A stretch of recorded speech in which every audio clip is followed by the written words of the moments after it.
मार डालेंगी ये बंद पैकेट की चीजें, 2 पल का मजा और जिंदगी भर की सजा। दोस्तों, क्या आपको पता है नूडल और चिप्स जैसी इन सारी पैकेट में बंद चीजों में सुअर की चर्बी को मिलाया जाता है? और क्या आपको पता है फैक्ट्री में काजू कैसे बनता है? अगर आप सोचते हैं कि काजू को डायरेक्ट पेड़ों से तोड़कर मार्केट में भेज दिया जाता है तो आप गलत हो, क्योंकि काजू का कच्चा फल जहरीला होता है। और क्या आपको पता है सप्लीमेंट बनाने के लिए जानवरों की हड्डियों का इस्तेमाल किया जाता है? अगर नहीं पता तो टेंशन नहीं लेने का, क्योंकि आज के वीडियो में हम आपको दिखाएंगे डेली लाइफ में इस्तेमाल होने वाली चीजें फैक्ट्री में आखिर कैसे बनती हैं। तो दोस्तों, फैक्ट्री का सफर स्टार्ट करने से पहले वीडियो को एक छोटा सा लाइक करके चैनल को सब्सक्राइब कर लो, क्योंकि ये वीडियो हमने बड़ी मेहनत से बनाई है। तो चलिए शुरू करते हैं। अपनी कुर्सी की पेटी बांध लीजिए, मौसम बिगड़ने वाला है।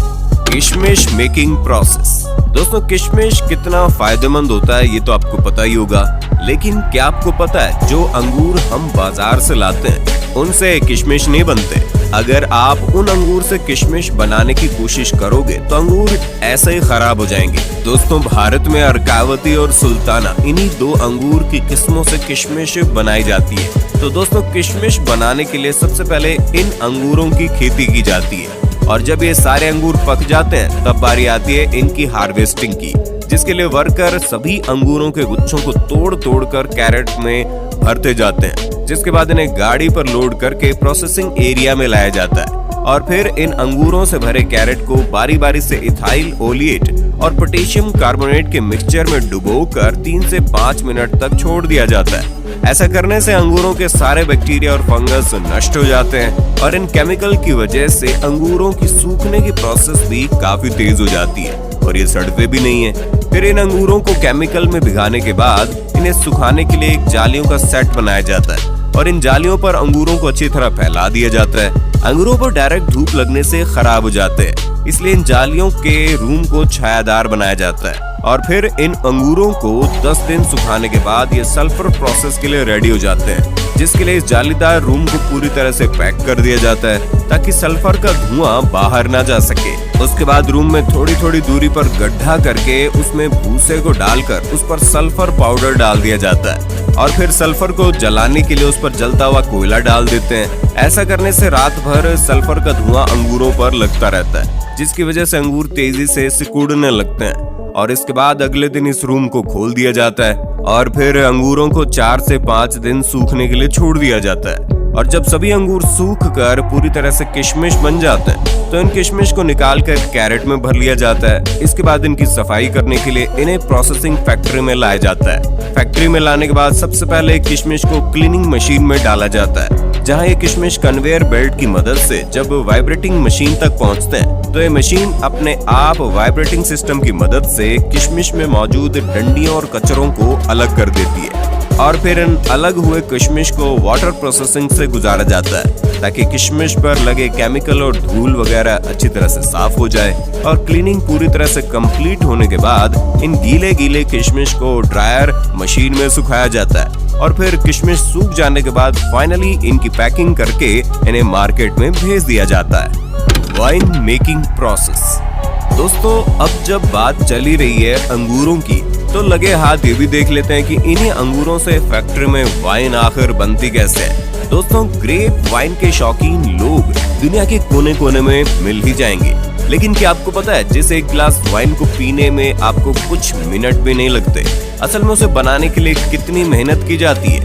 दरअसल नई अंगूर की खेती के लिए अंगूर की सूखी बेलों का इस्तेमाल किया जाता है, जिसके लिए यहाँ बेस्ट क्वालिटी के अंगूर के पौधों को तैयार किया जाता है। सबसे पहले खेतों से सूखी बेलें इकट्ठी कर ली जाती हैं, उसके बाद उन्हें फैक्ट्री में लाया जाता है और एक ऐसी मशीन में डाला जाता है जिसमें बेल की टहनी के ऊपर से बेकार का झाड़ हटाकर उसे साफ सुथरा करके लंबी लंबी टहनियां बना ली जाती है। अब इन्हें इकट्ठा करके कारीगरों के पास भेज दिया जाता है। कारीगर इन टहनियों को एक सी लंबाई में काट कर इनके गट्ठर बना देते हैं। उसके बाद बारी आती है इनकी सफाई करने की, और इन पर से धूल मिट्टी और बैक्टीरिया को साफ करने के लिए इन्हें एक ऐसे लिक्विड में डाला जाता है जो इन्हें साफ करने के साथ साथ जर्म्स फ्री भी बना देता है। अब काम शुरू होता है कलम बनाने का, यानी कि ग्राफ्टिंग का, जिसके लिए जो सबसे अच्छी क्वालिटी की टहनियां होती हैं उन्हें गांठ वाले हिस्से की तरफ से छोटे छोटे टुकड़ों में काट कर उन्हें उसी घोल में डालकर उनकी भी सफाई कर ली जाती है।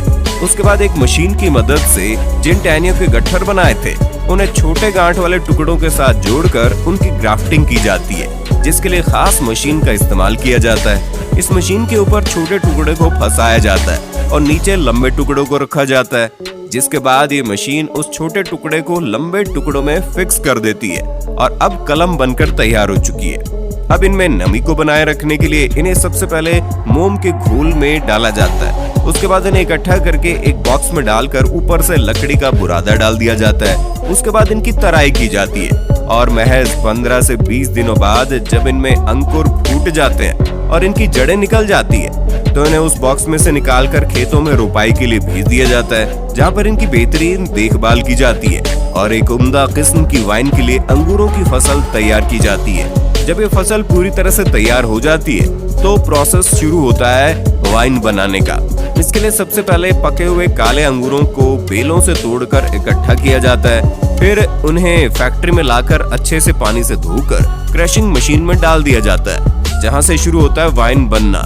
क्रशिंग मशीन में जो मिश्रण तैयार होता है उसमें अंगूर के छिलके और रस दोनों ही मिला हुआ होता है। अब जरूरत है इसमें यीस्ट और न्यूट्रिएंट्स मिलाने की। यीस्ट और न्यूट्रिएंट्स मिलाकर इसे 2-3 दिन के लिए फर्मेंटेशन के लिए छोड़ दिया जाता है। अब इस प्रोसेस के बाद बारी आती है वाइन में अल्कोहल मिलाने की। नॉर्मली वाइन में 15 से 20% अल्कोहल फर्मेंटेशन किया जाता है। उसके बाद बचे हुए अंगूरों को प्रेशर मशीन में डालकर 2 टन प्रेशर के साथ प्रेस किया जाता है। उसके बाद वाइन को छानकर एजिंग के प्रोसेस के लिए भेज देते हैं। वाइन एजिंग का प्रोसेस सालों में पूरा होता है, जिसके लिए तैयार वाइन को लकड़ी के बाइनरों में सालों तक स्टोर करते हैं। उसके बाद फाइनली वाइन रेडी हो जाती है और उन्हें पैकिंग करके मार्केट में भेजा जाता है। काजू मेकिंग प्रोसेस।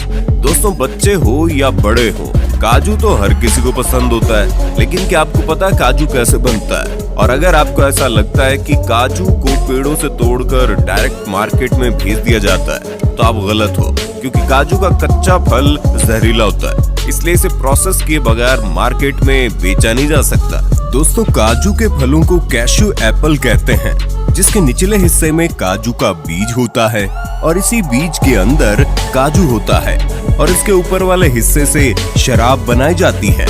तो दोस्तों, इसे प्रोसेस करने के लिए काजू के फलों को पेड़ों से तोड़कर फैक्ट्री में लाया जाता है।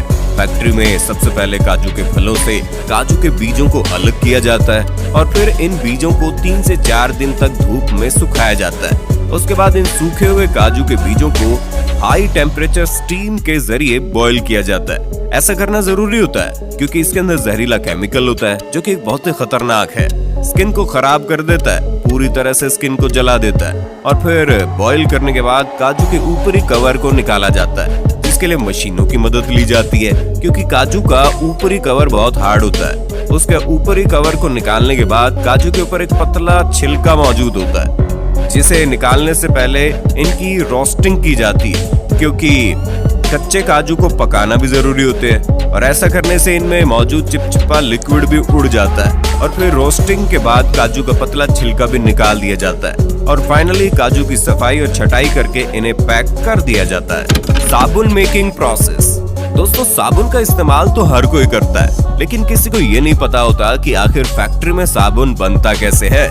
देखिए दोस्तों, साबुन बनाने के लिए सबसे पहले एक बड़े से टैंक में कास्टिक सोडा के साथ एनिमल फैट को मिलाया जाता है और फिर इसमें पानी मिलाकर 15 से 20 मिनट तक उबाला जाता है। उसके बाद इस लिक्विड को छोटे छोटे छेदों के जरिए काफी प्रेशर के साथ कन्वेयर बेल्ट पर छोड़ा जाता है। इस प्रेशर की वजह से कन्वेयर बेल्ट पर जाते ही ये लिक्विड सख्त होने लगता है। उसके बाद इस मिक्सचर को 2 रोलर के बीच से गुजारा जाता है, जहां से मिक्सचर पतली पतली रिबन के शेप में बाहर निकलता है। और अब इन पतले पतले रिबन को ग्राइंडर में डालकर छोटे छोटे टुकड़ों में काट लिया जाता है और फिर उसे दूसरे कंटेनर में डालकर कंपनी वाले अपने प्रोडक्ट के हिसाब से उसमें कलर और खुशबू के लिए फ्रेग्रेंस ऑयल मिलाते हैं। उसके बाद उसे अच्छी तरह मिक्स करके एक बड़े से सांचे में कंप्रेस किया जाता है, जिससे साबुन की लंबी लंबी बट्टी बाहर निकलने लगती है और फिर एक कटर मशीन इन साबुन की लंबी लंबी बट्टियों को छोटे छोटे हिस्सों में काट देती है उसके बाद कंपनियां अपनी अपनी कंपनी के हिसाब से साबुन पर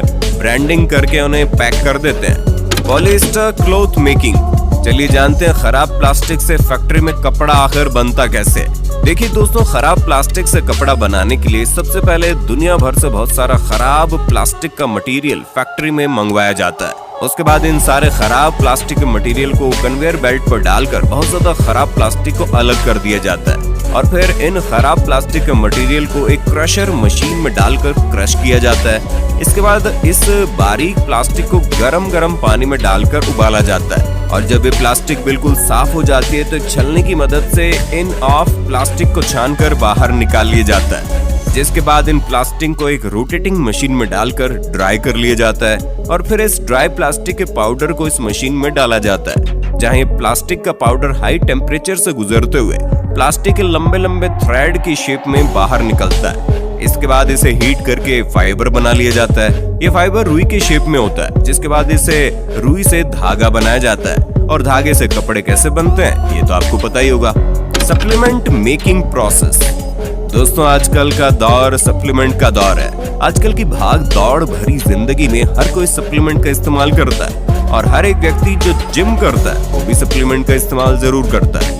लेकिन क्या कभी आपने सोचा है सप्लीमेंट फैक्ट्री में आखिर बनते कैसे हैं?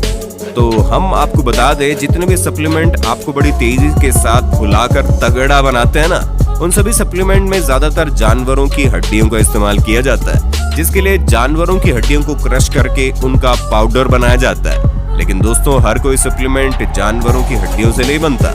जैसे कि वे प्रोटीन दूध से बनता है, तो दोस्तों वे प्रोटीन बनाने के लिए सबसे पहले बेस्ट क्वालिटी का गाय का दूध काफी बड़े पैमाने पर फैक्ट्री में मंगवाया जाता है।